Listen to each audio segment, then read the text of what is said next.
안녕하세요. 다양한 대중문화 콘텐츠를 리뷰하는 남자 버빌입니다. 이번 영상에서 리뷰할 작품은 2026년 6월 10일 개봉 일본 영화 상자 속의 양입니다. 고레다 히로카즈 감독의 신작이고요. 12세 관람가의 상영 시간은 127분, 2시간이 좀 넘습니다. 고레다 감독의 전작인 괴물이 우리나라에서 대박 흥행을 했잖아요. 관객 수가 56만 명, 다양성 영화로는 상당한 흥행이죠. 괴물이 특히 사랑을 받았고 그 전에 나온 고레다 감독 영화들도 좋아하는 분들이 많죠. 사실상 일본의 영화 감독 중에서는 신카이 마코토와 함께 한국인들에게 가장 인지도와 인기가 높은 감독이라고 할 수 있습니다. 그런데 이번에 개봉한 상자 속의 양은 아직 개봉 초반이긴 하지만 최종 흥행 성적은 저조할 것으로 예상됩니다. 10만 명 돌파도 힘들 것 같아요. 감독이 고레다 히로카즈이고 주연 배우도 아야세 하루카면 한국인들도 잘 알고 있는 일본의 국민 여배우인데 왜 이렇게 반응이 없는지 사실 개봉 전부터 이 영화는 기대치가 낮았습니다. 고레다 감독의 신작답게 당연히 칸 영화제 경쟁 부분에 초청되었는데 거기서 평가가 매우 안 좋았습니다. 고레다 감독이 괴물 바로 전에 한국 영화 브로커를 만들었잖아요. 그 영화는 고레다 필모 최악의 영화다라는 평가도 나왔었어요. 그런데 어느 정도는 참작할 요인은 있죠. 봉준호가 헐리우드 작품 만들면 좀 아쉬운 결과물이 나왔던 것처럼 고레다 감독이 만든 한국 영화도 그런 비슷한 상황이지 않느냐. 특히 한국어를 모르는 감독이라서 한국어 각본이 뭔가 이상했다라는 지적도 많았고요. 아무튼 굉장히 반응이 안 좋았죠. 그런데 지금 또 막상 로튼토마토 점수를 보니까 브로커가 평점이 굉장히 높습니다. 분명 이 영화 개봉 당시에 고레다 필모 최악의 영화다라는 반응까지도 나왔었던 걸로 기억하는데 로튼 점수는 왜 이렇게 높지? 사실 이 감독이 그만큼 대단하다는 의미로도 볼 수 있는 거죠. 워낙에 고점이 높은 감독이라 조금 아쉬운 점도 더 크게 실수한 것처럼 느껴지는 거죠. 저는 브로커도 충분히 괜찮은 영화라고 생각하고요. 만약 이 영화가 고레다 영화가 아니라 유명하지 않은 배우들이 출연한 한국의 독립 영화로 이런 내용이 나왔다면 평가가 굉장히 좋았을 거라고 생각해요. 감독도 윤가은처럼 유명해질 테고. 그런데 고레다 영화라서 좀 심하게 까인 느낌이 없지 않다. 그리고 상자 속의 양도 마찬가지입니다. 그런데 상자 속의 양은 로튼 평점도 난리가 났더라고요. 물론 아직 리뷰수가 30개 정도밖에 안 되지만 고레다 영화가 이렇게 토마토가 터져 있는 모습을 보는 게 좀 뜻밖이네요. 그런데 저는 앞으로 리뷰가 쌓이면 지금보다는 점수가 올라갈 거라고 생각하고요. 브로커와 마찬가지로 저는 이 영화도 꽤 괜찮은 작품이라고 생각합니다. 물론 제가 진짜 좋아하는 고레다 영화들과 비교하면 저는 걸어도를 최고로 치고 바닷말 다이어리, 어느 가족, 괴물, 그렇게 아버지가 된다 이런 영화들보다는 확실히 못해요. 고레다 영화는 잔잔한데도 지루하지가 않잖아요. 그런데 상자 속의 양은 보면서 좀 지루하다고 느낀 순간들이 있었고요. 2시간 좀 넘는 상영시간인데 그보다 더 길게 한 2시간 반 정도로 느껴질 정도로 영화가 길게 느껴지더라고요. 너무 많은 이야기를 하려는 것 같고 영화가 가려고 하는 로드맵이 잘 안 보여요. 그만큼 산만하고 집중이 잘 안 되는 내용인 거죠. 하지만 그럼에도 저는 이 영화를 많은 분들이 보셨으면 좋겠고요. 되게 다양하게 해석될 여지가 있는 내용이고 고레다가 늘 다루어온 테마에 AI가 활용되는 근밀의 세계를 끼얹은 그러한 이질적인 결합으로 인해 발생하는 되게 흥미로운 포인트들이 많긴 하거든요. 여러가지 다양한 관점에서 탐구해볼 만한 영화입니다. 보는 사람에 따라 굉장히 다양한 감상이 나올 것 같고 그런데 지금 현재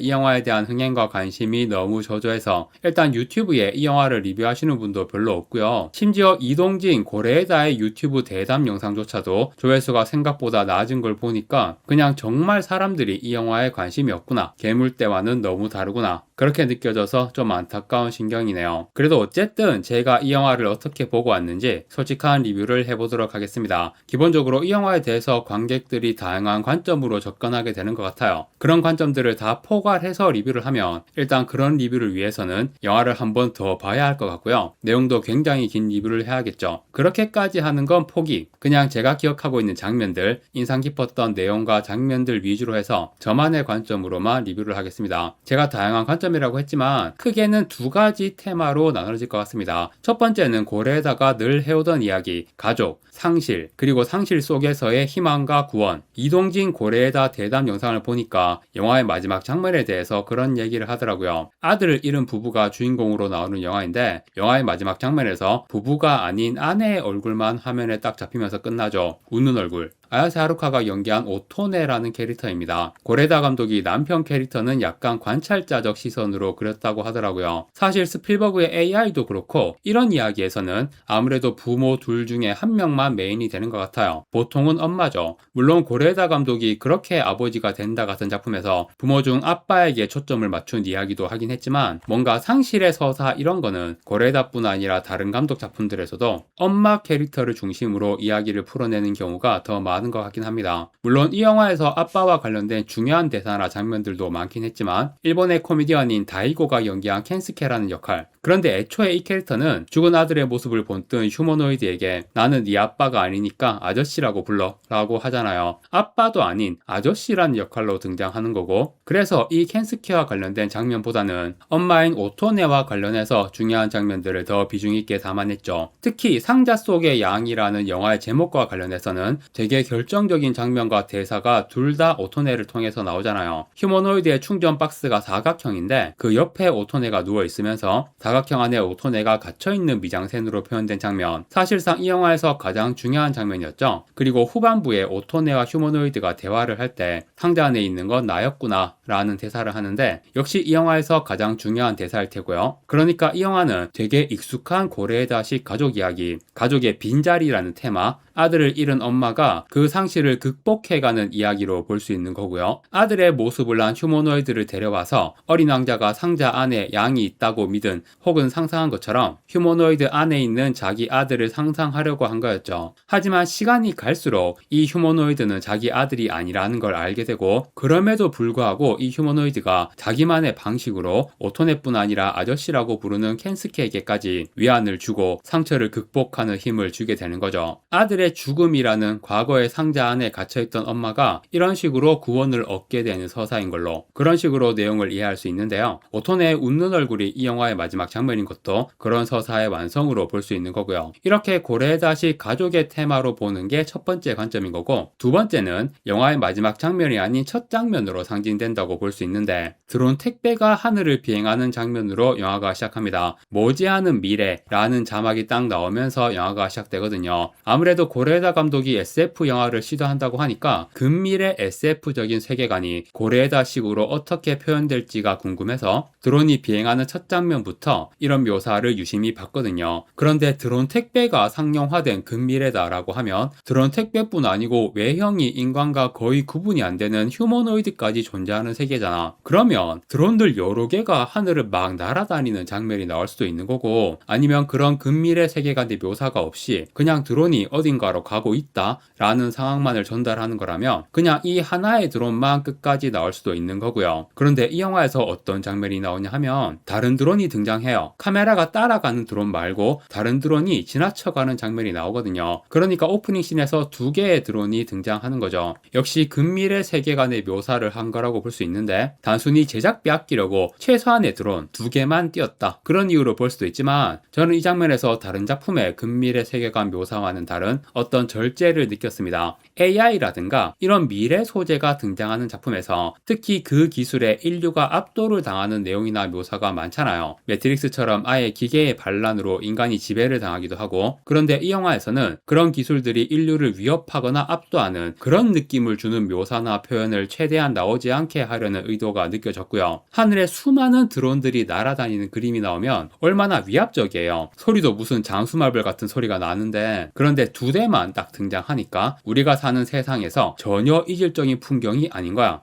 너무 자연스럽게 이 근미래적인 내용이 영화의 풍경 안에 녹아 있는 거죠. 조화와 연결, 가족이라는 테마에 이어서 두 번째 관점은 조화와 연결이라는 테마로서 영화의 내용을 이해하는 거고요. 특히 지금 같은 시대에 고레에다가 이런 영화를 내놓았다는 것, 그동안 SF 장르의 영화는 만들지 않다가 AI 혁명이라고 정의할 수 있는 지금 시대에 딱 이런 영화를 제작한 거잖아요. 되게 고레에다식으로 이 시대에 필요한 중요한 얘기를 하고 있는 영화인 거죠. 영화의 후반부 20분 정도는 관객들을 되게 당황하게 만드는 내용이 나오거든요. 이 영화의 평가가 안 좋아지는 가장 결정적인 이유가 이 마지막 내용 때문일 거예요. 휴머노이드가 나오는 SF 영화인데 이 영화의 마지막 내용은 SF라기보다는 판타지 혹은 동화 같은 내용이 됩니다. 어린 왕자스럽기도 하고 지브리풍 자연주의 판타지 느낌이기도 하고요. 그런데 이런 내용은 이미 영화의 포스터에서 다 드러나 있기도 합니다. 휴머노이드가 귀를 대고 나무의 소리를 듣고 있는 모습. 그런데 포스터를 보면 귀라기보다는 머리를 대고 있는 듯한 모습이죠. 그러니까 이게 실제로 뭔가 소리가 들려가지고 귀로 듣고 있다기보다는 어린 왕자에 나온 가장 유명한 대사, 여우가 했던 그 대사, 가장 중요한 건 눈에 보이지 않는다. 눈에 보이지 않는 그 중요한 거를 느끼고 감지하는 모습인 거죠. 그런데 저는 영화를 보면서 최대한 SF 장르의 틀에서 영화의 내용을 해석하려고 했거든요. 중간에 좀 궁금한 내용들이 있었어요. 휴머노이드가 집에 도착했을 때 주인공 부부가 주의사항을 읽어보는데 물에 넣으면 안 된다라는 주의사항이 있는 거예요. 그렇게 아버지가 된다 해서 아이들과 목욕을 하는 게 되게 중요한 부정의 표현으로 그려졌잖아요. 이 영화에서도 켄스케가 목욕을 하는 장면이 나오는데 휴머노이드는 물에 들어가면 안 되니까 옆에서 지켜만 보죠. 그런데 요즘 시대 혹은 근미래에 나올 첨단 기술들은 특히 거치형이 아니라 이동식 기기들의 경우 방수 기능은 거의 기본으로 탑재하지 않나요? 휴머노이드 같은 첨단 기술이 고작 물 때문에 고장나는 건 너무 부실한 완성도 아닌가? 그런 의문이 초반부터 계속 드는 거예요. 그런데 중간에 이 휴머노이드가 물에 흠뻑 젖게 되는 내용이 나오는데 고장이 안 납니다. 물론 물에 완전히 푹 빠진 정도가 아니라서 그런 걸 수 있지만 여기서 좀 더 SF적으로 해석을 해보면요. 이 휴머노이드 기술이 생각보다 더 대단한 기술이 아닌가. 이 휴머노이드들이 마지막에 선택하는 건 독립이에요. 부모 역할의 인간들을 떠나서 자기들끼리 공동체를 이뤄서 자연에 들어가 독립하게 된다는 내용인데 심지어 그 중에는 휴머노이드가 아닌 인간 아이들까지 포함되어 있고 이 독립을 오토네와 켄스케를 비롯한 인간 어른들이 도와주고 잘 살아라 하면서 웃으며 작별하는 게 이 영화의 마지막 장면인데 앞에서 말했듯이 이 마지막 내용은 관객들을 좀 당황하게 만들죠. 저런 포스터를 봤더라도 마지막에 이런 내용일 거라고 예상한 관객은 거의 없을 거라고 생각합니다. 이 영화에 나오는 휴머노이드들이 굉장히 독특하다는 것, 정체성에 대해 고뇌하거나 인간 세계에 받아들여지려고 애쓰는 그런 모습이 없이 그냥 제 갈 길을 가는 주체적인 존재들. 그래서 제가 대단한 기술의 휴머노이드라고 한 거죠. 처음부터 이렇게 될 수밖에 없는 그런 기술인 거야. 그런데 이 휴머노이드를 만든 회사가 리버스라는 회사인데 인간 가족에 들어가서 상실된 가족의 역할을 대신하라고 출시한 휴머노이드인데 다 독립을 해버리면 이게 어떻게 상품성이 있겠어. 그래서 제가 볼 때 이 기술의 핵심은 물이 어떤 매개체 역할을 하는 게 아닌가 싶은 거죠. SF적인 해석, 물은 휴머노이드를 고장나게 만드는 게 아니고 어떠한 매개체로서 보이지 않는 중요한 것들과 연결해주는 역할을 하는 게 아닌가. 물은 공기 중에도 있고 어디에나 있으니까. 특히 나무로 상징되는 생명의 순환에도 중요한 역할을 하고 이 영화에서 나무가 되게 중요한 소재로서 계속 등장을 하는데요. 나무에 물을 뿌리는 장면이 많이 나오거든요. 그리고 사실상 영화의 마지막 대사라고 할 수 있는 중요한 대사, 휴머노이드가 직접 말로 하진 않는데 오토네가 휴머노이드의 가슴에 손을 대니까 휴머노이드의 마음 혹은 보이지 않는 중요한 게 전달되는 거야.